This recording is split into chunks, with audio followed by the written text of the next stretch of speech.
Classification of consonants. Consonants are classified according to three parameters: voicing, point of articulation, and manner of articulation. Voicing refers to vocal fold engagement and whether or not there is pitch. A fully voiced consonant sustains pitch and the vocal folds are engaged. So that means consonants like r, z, even l, you can sustain pitch on it. A partially voiced consonant engages the vocal folds. Pitch is not sustained. B, d, g, w. Unvoiced consonants have no pitch. The vocal folds are not engaged. So unvoiced consonants like s, t, p. Okay? Points of articulation refers to the points available from the articulators: the teeth, the lips, the tongue, the velum, which is the soft palate, the pre-palate area, which is what we think of as the hard palate. Those all are points of articulation. To begin with, bilabial means two lips. Bilabial. So French examples of bilabial consonants are b, p, m, w, and the glide w. Okay? The labiodental is lips and teeth. So v. Notice it's the lower lip, the upper teeth. If I try to do it the other way around, I turn into a monkey. So v would be a fully voiced labiodental. F would be an unvoiced labiodental consonant. Dental consonants. In French, we have many more dental consonants than we do in English. Dental means the tip of the tongue, which is often this front flat part touching the inside of the upper teeth. So in French, your dental consonants are d, z, which is actually the tip of the tongue below the lower teeth, the flat of the tongue up against the arch, z, and s. If the tip of the tongue is up, z, there are not as many overtones, and so the sound does not travel and sing as well. So the tip of the tongue really needs to be down behind the lower teeth for your z and your s sounds. Then L, if you think French made, la la la la la, it is very unlike the American L, which is the middle of the tongue at the teeth. It is a lateral sound. O, in French, the L is dental. La, la, la. Then N, n, n, n, and the trill, r, r, r, the flip of the tongue for the R. The ridge just behind the upper teeth is called the alveolar ridge. If you take your tongue and run it in, it's that bump that you hit right when you leave the teeth area, the alveolar ridge. That is where most of the dental consonants in French are positioned for English.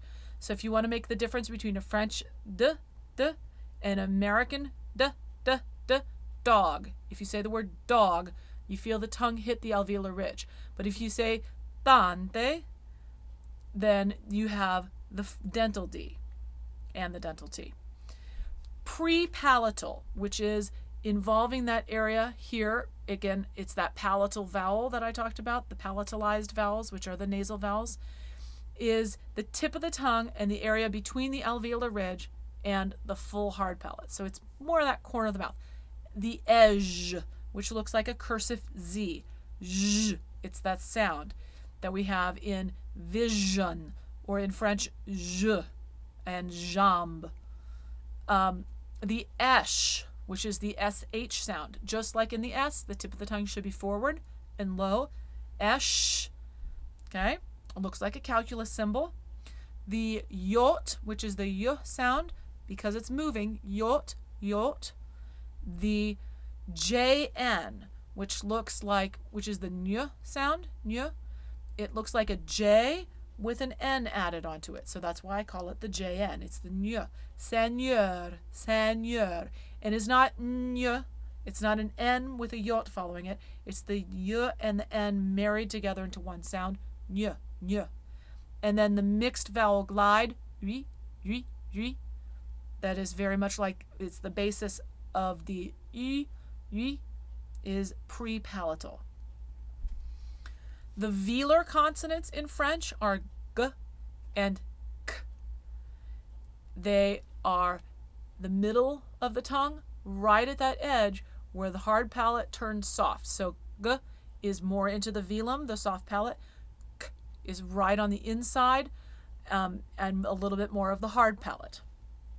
Those are your points of articulation for French consonants. Manner of articulation means how does the air flow through the articulators. So we have a stop or a plosive consonants where the air is dammed up momentarily before it moves on. So when you have a b, b, the sound is dammed up. P, d, t, g, and k, a momentary closure of the airflow passage. A fricative is air flowing through past a set of articulators with friction. So, v, f, z, s, ej, esh. Okay? An affricate does not happen in French. An affricate is a combination of a stop plus a fricative. So a sound that would be an affricate in English is the j sound, as in the word judge. It has a d, ej, d, j, j, j. Or the ch sound, as in church. It's a t plus an esh, ch, church. We do not have either of those sounds in French, so please don't use them. The nasal consonants in French are your M, your N, and your N.